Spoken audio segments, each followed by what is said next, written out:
Good afternoon, Ravens, and welcome to this week's edition of ONW Now. I'm Victoria Scarduzio alongside Libby Bandy. We are bringing you coverage over the band festival, Anna Sorrell's Chick-fil-A fundraiser, a story over Ben Whitney's architectural skills, and the Connor invasion. 2 weeks ago, all four Olathe marching bands performed at CBEC. ONW's marching band featured our drill team and made tribute to America. Let's take it to Alex and Val with the story.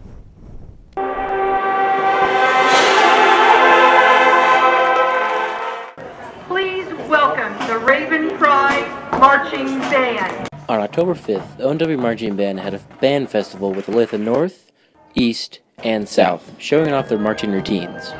This is a great opportunity for all of our band programs in Olathe to really showcase their talents. The marching show is a patriotic show featuring America the Beautiful, American Salute, music from the 1989 film Glory, and American Faces, in honor of the band's trip to New York. The band performs this show at every home football game and marching band contest. If you can't make it, You missed out on seeing the greatest bands in Olathe by not being here tonight. overall the ONW Band had a great show. We performed really well. We did an awesome job. For ONW Now, this has been Alex Gable and Val Cartwright. Now back to the desk. Thanks, guys. The marching band and drill team's hard work definitely paid off. You may have heard about ONW freshman Anna Sorrell's injury at gymnastics practice at the beginning of the year. Her friends and family held a fundraiser at Chick-fil-A this past week. Sean and Luis were there. There are many risks for gymnasts, and sadly for Anna, she can no longer do her passion. What happened to Anna was she went to her normal gymnastics practice for warming up, and for her warm-up, she started on the bars, and when she got to the highest bars, she made a mistake. Chick-fil-A was all about supporting Anna and her family, so they put on a fundraiser. Anna's been coping by being with our family and calling us and having our support. She's just trying to keep her hopes up to make her happy. Anna has spent many weeks recovering locally, but recently Anna has been in Chicago for further treatment. Yeah, spirits are high, especially with all the support coming from the school and coming from people all over the world, actually, since we made a Facebook page for her, and there's been support all over. Chick-fil-A has raised a good amount of money for Anna's cause. Those close to Anna have also been affected by her incident. This has been Luis Reese, now back to the desk. Thoughts and prayers go out to the Sorrell family as Anna recovers from her accident. This Ravens soccer team had their senior night against Leavenworth. Brooke Todd was there for the match. 15 is record holder in the long jump. The Ravens boys soccer team had their senior night last Tuesday at CBEC. The Ravens started off the night with sophomore Connor Joker scoring 2 goals in the night. Later on in the half, Griffin King was able to shoot a bullet to the top corner and get the Ravens to a 3-0 lead in the first half.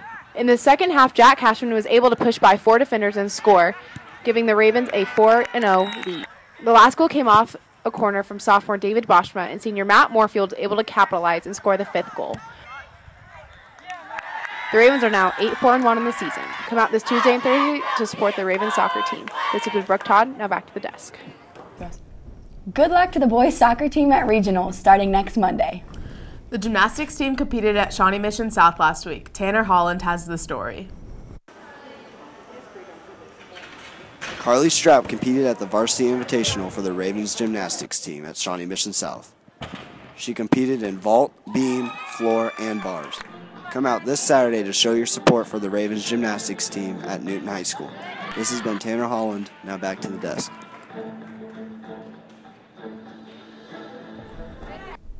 The football team is off to the best start in school history. Last Thursday marked the start of the district play against Lawrence Chesty Lions.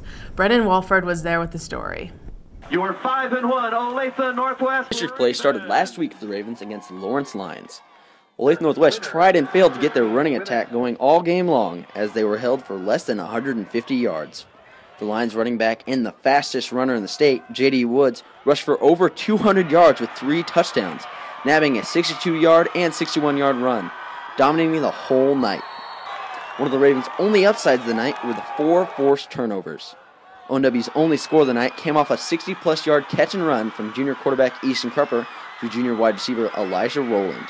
The Ravens lost the game 35-7 and are now 0-1 in district play. They will play Olathe East this Friday at Seaback to even up their district record. For Game Day Northwest, this has been Brandon Wolford. Now, back to the studio. The football team takes on Olathe East this Friday. Come out to watch them compete.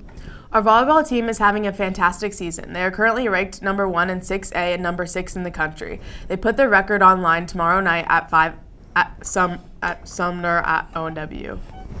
Brooke and Riley took a look at cheerleading for this week's edition of Word from the Halls.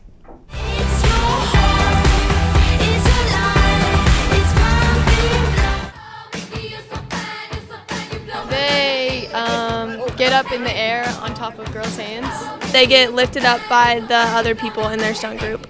I have no idea. They're on top of the pyramid. Are they the people that like get thrown up in the air?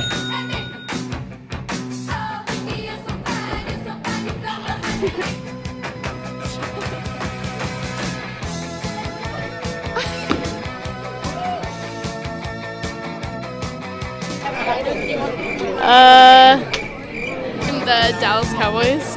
Oh no. Dallas Cowboys. The Chiefs? I don't know. The Dallas Cowboys.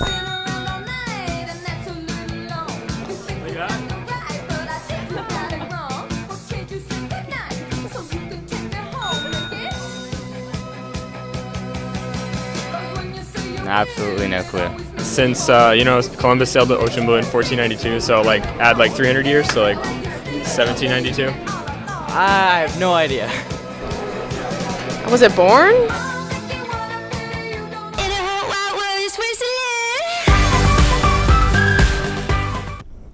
There are many students at Olathe Northwest with interesting hobbies. Samantha and Rachel give us an inside look at one student's passion.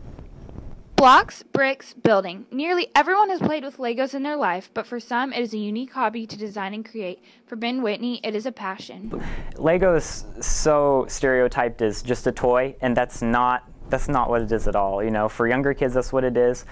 Whitney has been doing Legos since he was young. Over the years, he began to appreciate Legos as a creative device. It's more of a hobby. It's more of like a creative tool that you can, build things. You can basically build whatever you want. Much of Ben's inspiration for what he creates comes from architecture and unique places he sees while traveling. I create, I design, and I build it without any instructions. Follow Ben's Instagram at brick.splash to see his creations and stay updated on what he is doing next. For Rachel and Brooke, this has been Samantha. Now back to the desk. What a unique hobby to have. He has some impressive work. Just don't forget to follow Ben on Instagram. You've seen him invade cheerleading and choir. Now let's see what happens when Connor puts his arguing skills to the test. Let's take it to Connor. Like every hit. Hello. All right. I'm different, yeah, I'm different. I'm different, yeah, I'm different. I'm different, yeah, I'm different. Being a former member of the Debate and Forensics program, I thought I'd return to my former glory and see what's happening. First, I started off with one of the hardest things possible, speed reading. So we're about to speed read, I think. There is like a bad... About 400. Also, Oh, no. 2, 1. Begin.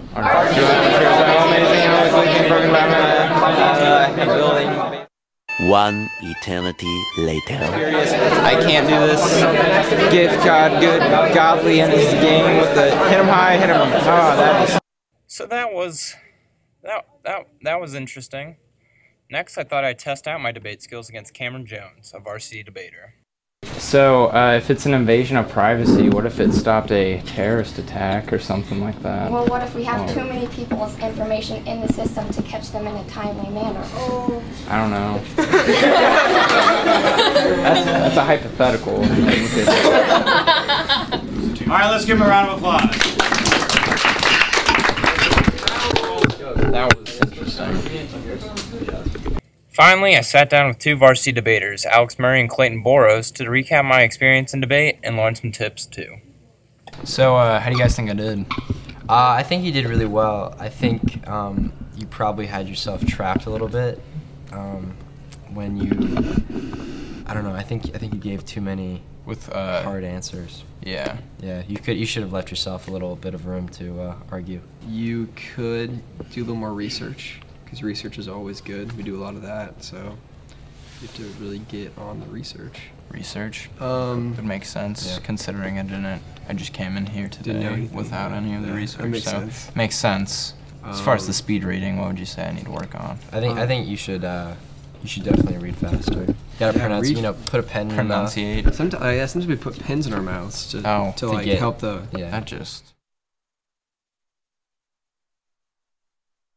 Oh, do you have a favorite kind of pen? I think G2s. G2. They write. Do you like G2 pens? G2 pens are They good taste times. good. They have lots of. Or if you just want to do something at Northwest, you should join. Do something that's awesome at Northwest. Something awesome, yeah. Debate and Forensics. Pull up to the scene with my ceiling missing. Trunk and Treat takes place on Sunday, October 25th. It's an event where ONW students decorate the trunks of their cars and give out candy to kids in the community. But in order for kids to have a good experience, we need candy. Candy donation buckets are set up by the office and in the hallway near room 1126. Donations are due by this Friday, October 23rd. Please donate to turn these frowns upside down.